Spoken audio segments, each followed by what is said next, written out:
Un gran saludo a mi curso octavo año A, acá su profesora Juanita, dándoles un abrazo grande y apretado, invitándolos a este tercer proyecto del mes de septiembre, ¿cierto? Que iniciamos en el mes de julio con la unidad la ilustración y los movimientos revolucionarios, y hemos ido avanzando en este proceso político de los años del siglo XVI al XVIII, ¿cierto? Y en este mes lo que nos convoca a aprender van a ser básicamente los principios políticos que ofrecía o proponía la Ilustración versus los principios políticos que defendían los monarcas o los reyes absolutos. Entonces, ¿qué es lo que vamos a ver en este proyecto de este mes de septiembre? Las teorías, ambas que eran defendidas por los dos grupos. Por un lado, las monarquías absolutas que defendían la teoría del derecho divino de los reyes, y por otro lado los ilustrados que proponían la teoría de la soberanía popular. Entonces los invito a iniciar este camino por conocer ambas teorías de aquí en adelante. Entonces, chicos, ¿cuál va a ser el objetivo de la semana de septiembre y lo que nos convoca a partir de este momento? ¿Qué es lo que tenemos que hacer? Vamos a tener que, una vez que aprendamos todo el contenido, realizar un cuadro comparativo entre ambas teorías políticas y obviamente estableciendo sus grandes diferencias. Comenzamos entonces a iniciar este camino, este recorrido por el pensamiento político ilustrado y versus el pensamiento de la monarquía absoluta. En primer lugar, ¿qué nos propone el pensamiento político ilustrado? Propone su pensamiento en base a tres grandes ideas que defendieron y difundieron a través de toda Europa. Primero, ¿qué proponen ellos? El libre pensamiento, o sea, la libertad de expresión y de pensar y de opinar lo que cada uno considera que es importante. En segundo lugar, propone, y si ustedes se recuerdan ya lo habíamos visto en las presentaciones del mes de agosto y anteriores, que propone la separación de los poderes del Estado. ¿Ya? ¿Qué significa? Que el Ejecutivo, Legislativo y Judicial, según los ilustrados, debían estar en instituciones diferentes para que no se concentrara el poder en una sola mano. Y por último, proponen la teoría de la soberanía popular, que es la que nosotros vamos a comenzar a aprender a partir de este momento en este recorrido por la historia. Entonces, chicos, ahora vamos a detenernos en estos tres grandes ideales o ideas fuerza que defendían los pensadores ilustrados. ¿A qué se refiere el libre pensamiento? Se refiere a la idea de tener la libertad suficiente para opinar, decidir y participar. Y obviamente los pensadores o digamos los monarcas absolutos, los que defendían esa forma de gobernar o esa idea política, se oponían fervientemente a esto porque les quitaba de alguna forma el poder a los reyes a decidir sobre los designios o la vida futura de sus súbditos. Por otro lado, hablaban de la separación de los poderes. ¿Por qué? Porque de esta forma se evitaba que un grupo o una sola persona concentrara y controlara al Estado, lo que obviamente defendían los monarcas absolutos porque ellos controlaban todo. ¿Qué decían los pensadores ilustrados? Que el poder ejecutivo, que es la persona que gobierna en una república democrática, el poder legislativo que está en manos de un congreso, ¿cierto? Y el judicial que está en manos de las leyes, ¿cierto? Los jueces que son los que sancionan a quienes los cumplen. Según los ilustrados, estos poderes debían estar separados en instituciones diferentes justamente para evitar que un grupo o una sola persona se arrogara el poder de decidir sobre los demás.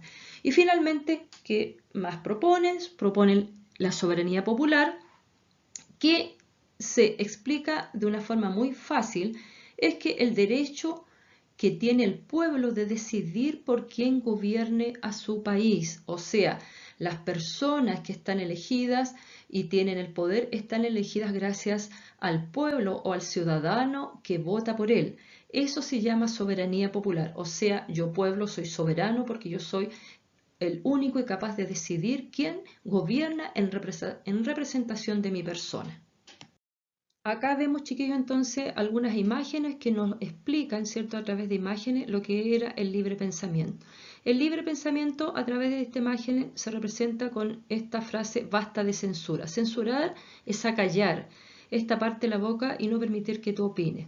Por otro lado, hablaba de la separación de los poderes, que la idea de este pensamiento ilustrado o esta teoría de la soberanía popular hablaba de que el poder tenía que repartirse entre varias instituciones o personas para que una no tuviera el poder total y pudiera decidir.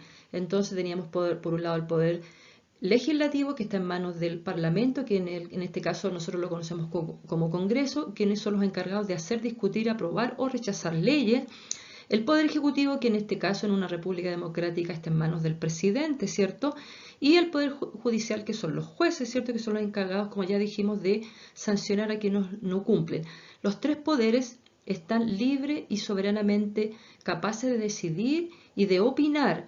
Cada uno se autorregula entre sí y ninguno manda más que el otro. Y por último, la soberanía popular. Con esta imagen nos representa que todos, sin distinción, tenemos derecho a opinar, a decidir qué queremos para nuestro país.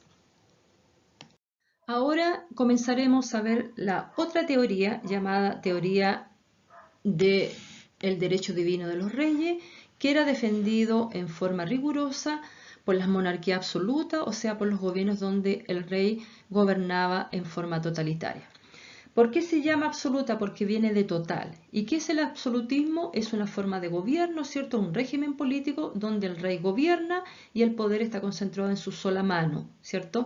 Esta forma de gobernar se expandió por toda Europa a partir del siglo XVI-XVII hasta el siglo XVIII, donde las monarquías se fueron expandiendo por toda Europa y los reyes absolutos gobernaban a sus súbditos en forma totalitaria y no tenían derecho a participar ni a opinar porque eran considerados súbditos, o sea que debían obedecer ciegamente a su rey.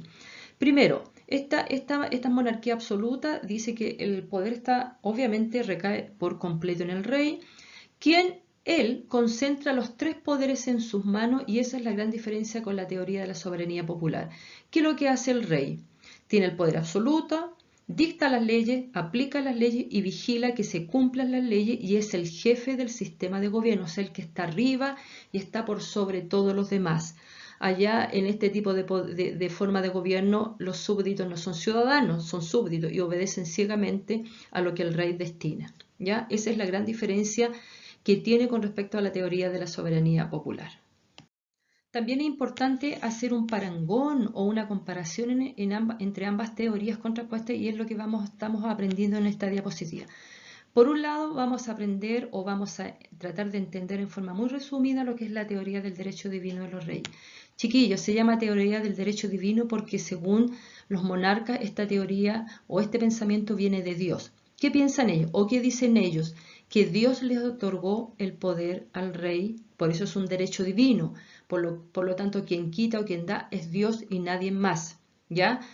Dios da este derecho al rey para que forme a su súbdito, para que gobierne a su pueblo en forma absoluta, y por lo tanto le da un poder soberano que controla a la nobleza, o sea, a los ricos, controla a la iglesia, tiene un ejército permanente porque el ejército defendía de que el poder se mantuviese, administra y gobierna todo, y el poder, en este caso, en esta teoría, es hereditario y vitalicio. ¿Qué quiere decir eso? Que a la muerte del rey, quien hereda el poder son sus hijos, sus nietos, y es vitalicio, o sea, esto quiere decir que hasta que muera.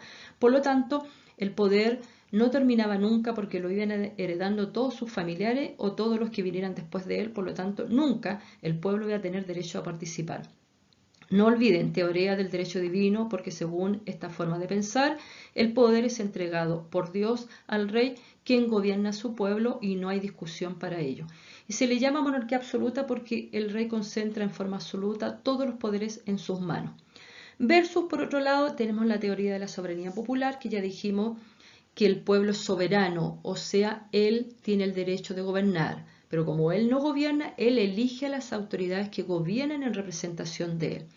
¿Qué quiere decir esto? Que la soberanía popular, popular viene de pueblo, que el pueblo tiene el derecho para elegir a sus representantes.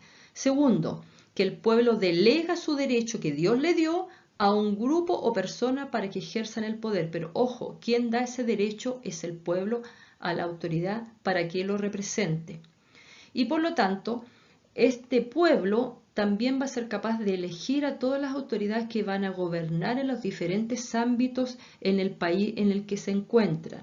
¿Ya? Ahora, este logro, chiquillos, no olvidemos que este logro de libertad, de que el pueblo decidiera por quién quiere que él gobierne, ¿cierto? O sea, el pueblo, yo, ciudadano, elijo quién quiero que gobierna, por lo tanto, esa autoridad está en ese lugar gracias a mi voto, al voto que le dimos todos, no olviden eso. Ahora, Esta teoría de la soberanía popular, ¿a qué se la debemos o gracias a qué? Gracias a la Revolución Francesa, tema que nos va a convocar a aprender en el mes de octubre. La Revolución Francesa fue la primera revolución en la historia, ¿cierto?, de la Edad Moderna, donde el pueblo francés se cansa de, digamos, de los abusos del rey y decide iniciar una revolución para poder obtener libertades. No olviden, la Revolución Francesa, gracias a esta revolución, nosotros hoy día conocemos la teoría de la soberanía popular, que es la muy usada y usada habitualmente en los gobiernos democráticos, o sea, donde el pueblo elige a sus autoridades. Por lo tanto, las autoridades, ¿a quién se deben? A su pueblo, porque él está ahí gracias a que el pueblo eligió por él. Chicos, llegamos entonces al final de esta presentación del mes de septiembre, donde estábamos aprendiendo ambas teorías. Por un lado, la teoría del derecho divino de los reyes, que proponían los monarcas absolutos, ¿cierto? Y en su contraparte, la teoría de la soberanía popular, que proponían los pensadores ilustrados. ¿Qué nos convoca en esta actividad de esta semana? Primero vamos a trabajar en el cuaderno de historia. ¿Y qué vamos a tener que hacer? Vamos a tener que realizar un cuadro comparativo con todo lo estudiado y aprendido en esta presentación. Y vamos a tener que ser capaces de establecer 3 diferencias entre cada teoría, tanto la teoría del derecho divino de los reyes como la teoría de la soberanía popular. Luego de establecidas ambas diferencias, recuerde que son 3 diferencias por cada una, vamos a sacar fotos de ellas y además, una vez hecha, la van a mandar a la profesora, en este caso a mí. Lo último que vamos a ver en la diapositiva que nos corresponde a continuación es ver cómo lo podríamos trabajar. Como habíamos hablado, llegamos ya al final. Lo que les muestro ahora será solamente una forma de que pueden hacer su trabajo, es solamente una idea para que se guíen, donde ustedes van a establecer un paralelo o un parangón entre ambas teorías, estableciendo por cada una diferencias, ¿cierto? Hay diferencias bastante abismantes entre lo que cada una proponía y para ello se van a apoyar en su guía de trabajo que va a llegar al WhatsApp del curso, ¿cierto? Y en la presentación que estamos viendo en este momento. Queridos estudiantes, mi curso querido, les mando un abrazo, los insto como siempre a seguir avanzando en este proceso de aprendizaje. Recuerden que esta unidad nos va a acompañar hasta el mes de noviembre, ¿cierto? Sigan dando el mayor esfuerzo, les mando un ánimo, les mando mucha actitud positiva para que sigan avanzando en este aprendizaje. Y además les mando un abrazo bien apretado a ustedes y a sus familias para que estén todos bien. Nos vemos entonces en el mes de octubre.